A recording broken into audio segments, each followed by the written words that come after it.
Alright y'all, D-Lo, we're back with another video. So went back today and looked at that Liam Williams versus Demetrius Andrade fight. Primarily because, I felt like, maybe I must have, missed something based on a lot of the, comments I've been seeing, a lot of the videos I've been seeing put out. I was like, well, maybe, I went into the, watching the fight with the attitude that, I know Andrade's gonna beat this guy, so, maybe I looked at it biasly. Let me just phrase it that way. And that was actually, and me watching it then was actually watching it after the fight had already happened. I just had found out the outcome, and I went back and watched the fight.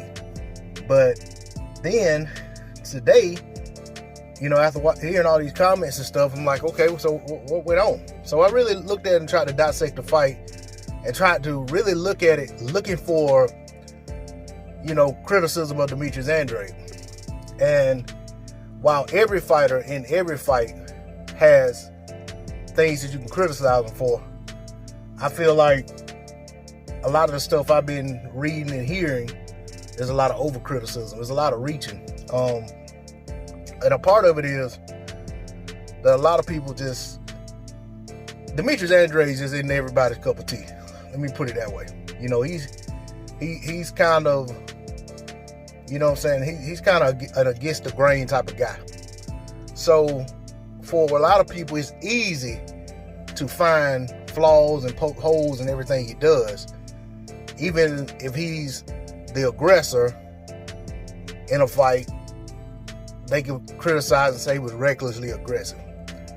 If he's very defensive, they say he's gun shy, he's on the retreat too much, So in looking at the fight, I basically tried to look at it as a person who just say, I don't like his style, so let me see if I can find fault in, the way the fight went. And even doing so, I felt like Demetrius Andrade put on a hell of a performance. I felt like, early on, I think it was the second round, he got his man hurt, dropped him, and it was very late in the round, or Andrade probably could have finished him. But then again, maybe he would have survived. Maybe Williams has learned how to survive when he's hurt. This guy's only lost to Liam Smith twice. He came into the fight on a, I think it was 7 or 8 fight KO streak.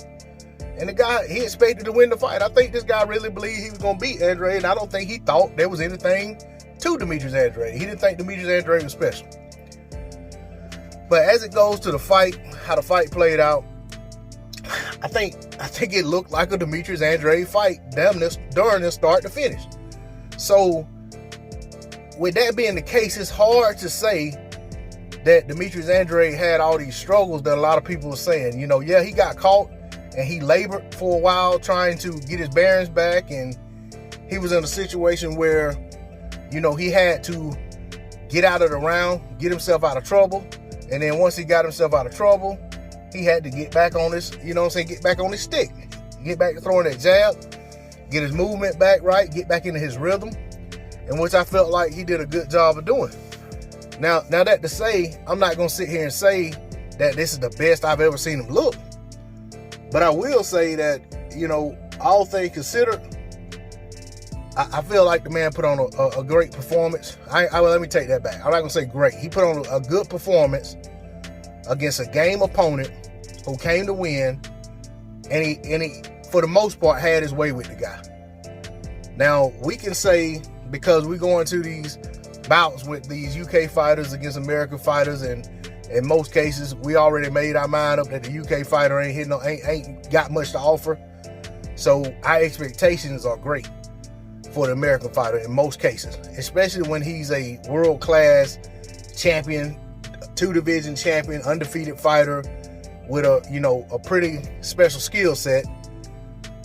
The expectations are high.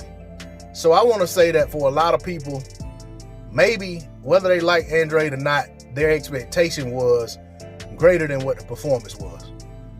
And I'll even say, if you go back and look at my video that I made about the fight about a month ago when it was announced, I said Demetrius Andrade is saying this guy is not on his level, and that he's going, you know, that he doesn't belong in the ring with him, because Andrade was complaining, you know, because he wanted to fight Jaime Munguia, who was sitting at the one spot, and Jaime Munguia, according to Andrade, turned the fight down, so they had to go down the list, and Williams got the call, which Williams had been trying to get the fight for a while anyway.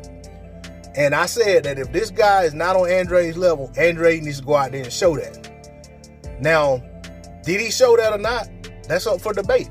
You know, in my opinion, I felt like Andrade won the fight going away, and I felt like he was in control of the fight a whole lot more than he wasn't in control of the fight, or than Williams was in control of the fight.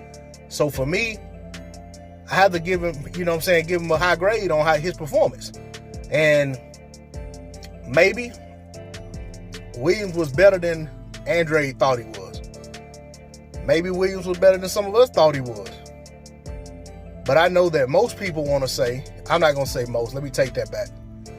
I know that some people want to say that Demetrius Andrade just isn't as good as people think he is. And that's the easy thing to say for people who are fans of other fighters who Andrade's been calling out, and they seem to not be able to find their way in the ring with him.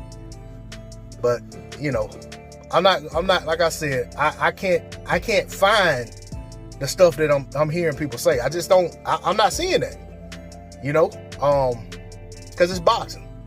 And in boxing, you're gonna get you're gonna get hurt at some point in fights. You know what I'm saying? Whether we know it or not, whether it shows up visibly or not, you know, guys going through fights, you know, every time they get in the ring, there's some points in these fights where they probably take a shot and they're like, oh, you know, this guy can crack, or whatever. You know, but my point is that getting hurt is a part of boxing.